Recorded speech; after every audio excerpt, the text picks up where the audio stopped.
getting a twofer tonight. This is not the only time you're going to hear from Sauger and Jetty and Crystal Ball. This is the fun block, but we had to make it serious. So we'll start with the fun part at the very beginning, which is that The View's Sunny Hostin made some very interesting claims on her show, which just go to show you the brainworms that still exist within the liberal intelligentsia of how they— The liberal intelligentsia. As the national winds are shifting. Let's take a listen. 2.5 thousand people are still dying every single day from COVID. Why are we normalizing mass death like that? My friend Mehdi Hassan tweeted that. You know, everyone knows it's personal to me. You know, we lost both of Manny's parents to COVID, but there was no vaccine at that time. Right. We know the science now. Well, I still don't understand how we are normalizing 2.5 thousand deaths a day from COVID and parents aren't vaccinating their children. We got to ask what percentage of those are unvaccinated, because they reserve their individual liberty not to take that vaccine. I think 99. Yeah, so she says that we have a 1% death rate of younger Americans. That is not true whatsoever. Wait, did she say that? What? I missed that one.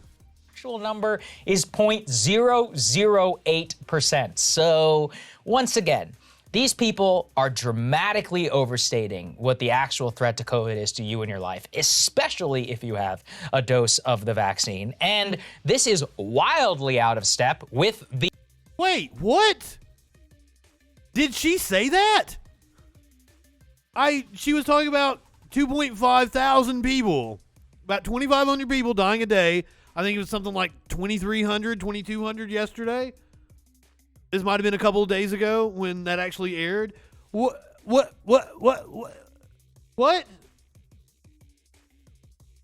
Let's take a listen. 2.5 thousand people are still dying every single day from COVID. Why are we normalizing mass death like that? My friend Mehdi Hassan tweeted that. You know, everyone knows it's personal to me. You know, we lost both of Manny's parents to COVID, but there was no vaccine at that time. Right. We know the science now. Well, I still don't understand how we are normalizing 2.5 thousand deaths a day from COVID and parents aren't vaccinating their children. We got to ask what percentage of those are unvaccinated, because they reserve their individual liberty not. Is it because you said parents aren't vaccinating her children? Which is what? I don't understand what everything she said was factual. I don't know what Sauger's issue is. Not to take that vaccine. I think 99. Yeah, so she says that we have a 1% death rate of younger Americans. That is not true whatsoever. The actual number is 0.008%. So once again, these people are dramatically overstating. Over 850 children have died. Just to throw that out again. But I don't know. Sauger is taking them to. He cut off the clip with the other woman talking about the vaccination rate. I don't know if she was getting ready to say the number that he is disputing, but like he's arguing against something they didn't say. The fuck? What the actual threat to COVID is to you in your life, especially if you have a dose of the vaccine. And that was their point, to get everybody vaccinated.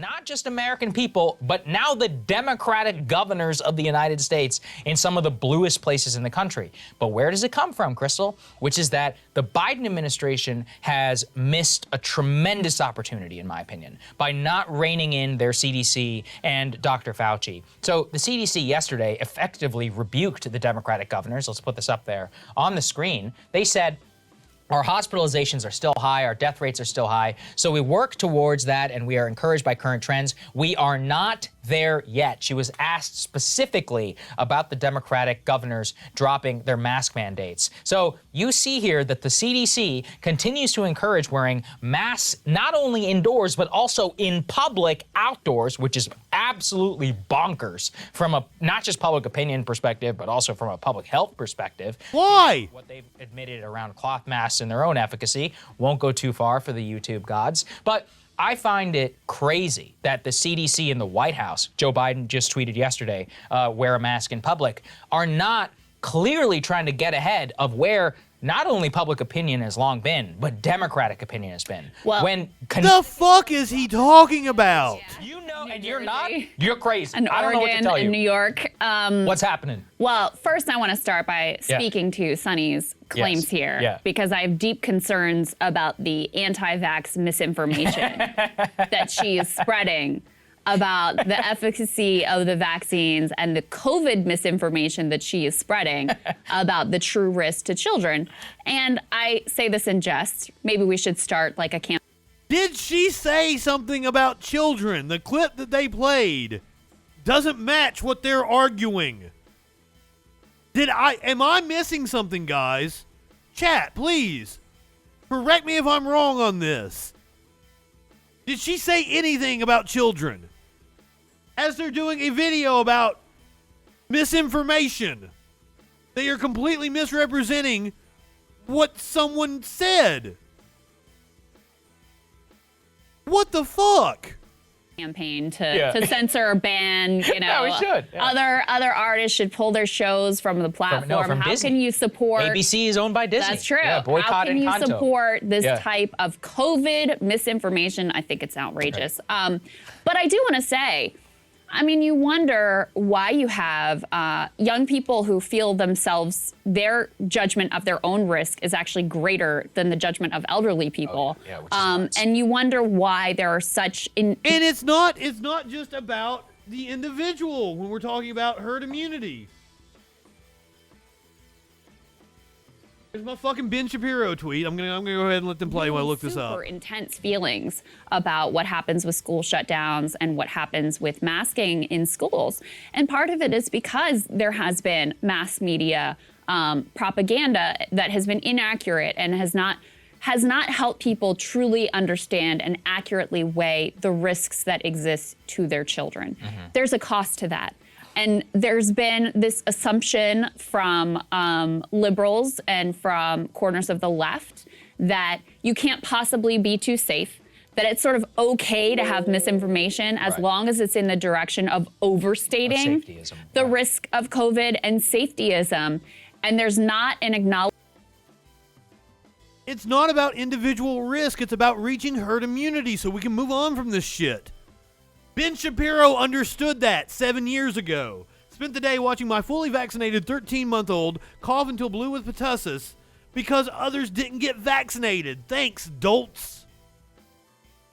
Acknowledgement that there were costs also to those measures that were taken, especially with regards to our kids. And, you know, it really bothers me, this like weaponization of children and her self-righteous, like, well, I'm not taking a chance with my kids, making it like people who say, hey, you know, the mask has been not great for my kid and I want the schools to be open, like they don't care about their children too. So I do find that Well, if you want the schools to be open, you should want mask mandates in schools. unfair that misinformation that goes in the direction of, which I have a major problem with, downplaying the risk of COVID, downplaying the efficacy of the vaccines, all of that, that there isn't the same sort of condemning and concern and correction on the other side when you're overstating the risk of COVID. And by the way, you're also, Sunny, by saying these sorts of things, is also downplaying the effectiveness of the vaccines. That's the part that, you know, when you pretend like now that we have the vaccine, nothing has changed and the risk landscape hasn't shifted at all,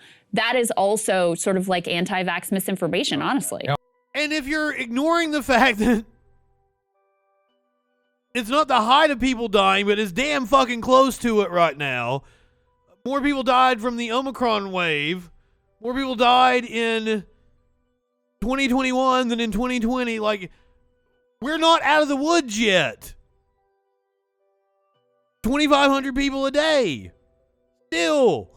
No, of course it's anti-vax misinformation, but it's the kind which, you know, stands It's okay. fine. It's allowed to be on air and it's not a problem. But I still didn't hear the misinformation they keep referring to. Science. They're moving explicitly based on public opinion, and they're even telling us that. Let's put this up there. So the New York Times actually put this in its report, that Governor Phil Murphy of New Jersey, who actually nearly lost, arranged a series of focus groups across the state to see what they had missed.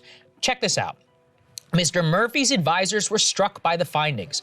Across the board, voters shared frustrations over public health measures, a sense of pessimism about the future, and a deep desire to return to some sense of normalcy. Even Democratic voters were warying of the toughest restrictions, growing increasingly impatient with mandates, feeling ready to live with the risk that remained, and as cases plummeted, the public health dynamics were shifting too. That is exactly what this is all about. It's not about the science. It is Yeah, it's not about the science, because the science is pretty clear on this, because we have a good example to go by. The 1918 flu didn't end in 1918. Here's what its third year can teach us. There's a piece in the Washington Post published about 4 days ago. Nearly 2 years into a deadly influenza pandemic that would claim at least 50 million lives worldwide, the new year began on a bright note. Best health report in the city in 53 years posted a headline in the New York Times on January the 4th, 1920, after New York had survived 3 devastating waves of the flu virus. The nation as a whole, which would ultimately lose 675,000 people to the disease, we've lost more people to COVID than to the 1918 flu pandemic. They believed that the end might finally be in sight. Within a few weeks, however, those optimistic headlines began to change. Before the end of the month, New York City would experience a surge in influenza cases. Chicago and other urban centers reported the same.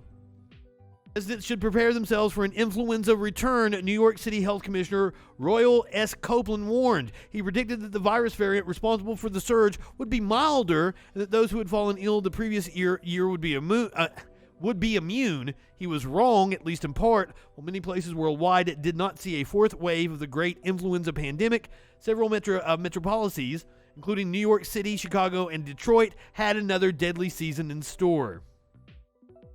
As the coronavirus pandemic creeps into its third year and the death toll in the United States reaches 900,000, the 1918 influenza pandemic can offer some insight into how this chapter in history might draw to a close, but an ending, when it comes to viruses such as these, is a misleading word. Eventually, experts say, the novel coronavirus is likely to transition from a deadly and disruptive pathogen to a milder, more seasonal nuisance.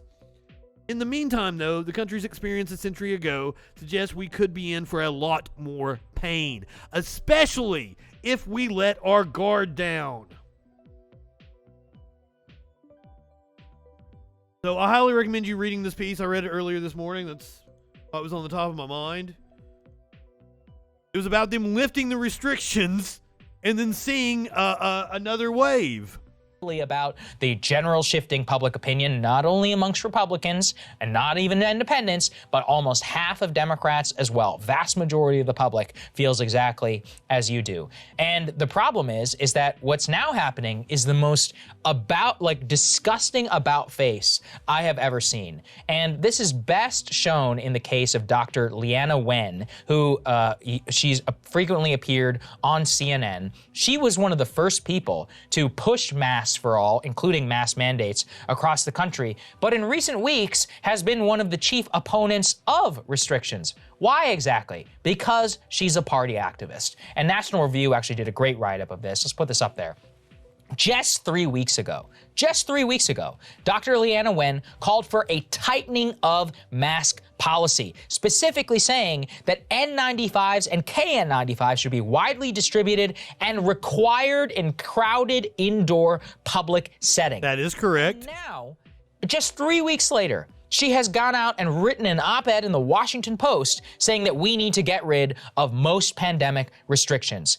Precisely why? She says that the science has changed. Crystal, nothing has changed in terms of the science of the last 3 weeks. Politics have changed. Politics has changed. I'll agree with that. Not over a month ago, Glenn Youngkin was described as a genocidal maniac for giving parents the option to not have their kids wear a mask in school, and the freaks in Northern Virginia continue to go after him for that. But this shows you the freaks. They're trying to create this fake permission structure in elite Democratic governance, Crystal, where they can forgive themselves for their past sins. Be like, oh, look, it was justified what we thought. And as you said, look, school closure in March, I get it. April, I still get it. May, things start to get a little dicey. Post-summer, I don't get it anymore. Yeah. But like, we can show forgiveness for the Yeah, early days. because we didn't know. Any American can. You pulled your kids out of school. Yeah. And I told you should. Yeah. I was 'Cause freaking out. We had no idea Yeah. what the risk was for kids at that point. Right. And what the I spread had was, all that N95 stuff. and goggles that I got on Amazon, okay? I was one of those people in early February. But it was very clear very quickly what was happening. And as the politics change, they continue to change. And the chief opponent to all of this is going to be the elite media, the Sonny Hostins of the world. And the whole point of this show is to show you these people are powerful. Yeah, Don't underestimate it. I try to have sympathy for the quote freaks in Northern Virginia, as you put it, because they trust people like Sonny Hostin. If they want to do it, fine. But why are they forcing it on all of us? But there's two pieces. There's one part that is noble and understandable, which is that they are genuinely concerned for their safety. This has been word salad. I can't even keep up with what the fuck they're saying anymore. That's why they have such a strong reaction. The other part is less noble, which is like, this sort of class of people, the affluent suburbanite, their whole politics consist of like displaying how virtuous they are. Yeah. There's actually a book out called Virtue Hoarders that's really great. Oh, that really? Talks about exactly that. I need to read this. Yeah, Okay, we should. all right, We all should right. interview this woman. It's amazing. All right. But anyway, I think it's a good way of understanding the sort of politics there, where it's all about, let me display to you what a good person I am. It's this weird. I'm going to talk a little bit about this. You want to talk about virtue signaling? The right does it all the time. I'm a patriot. I believe in the Bible. I believe the Freedom Convoy. That's virtue signaling. Fuck all the way off. Oh my God. I can't finish this. I have no clue what the fuck they're trying to say. And I'm pretty sure they misrepresented whatever Sonny said. Because the clip they played did not match the argument they were making.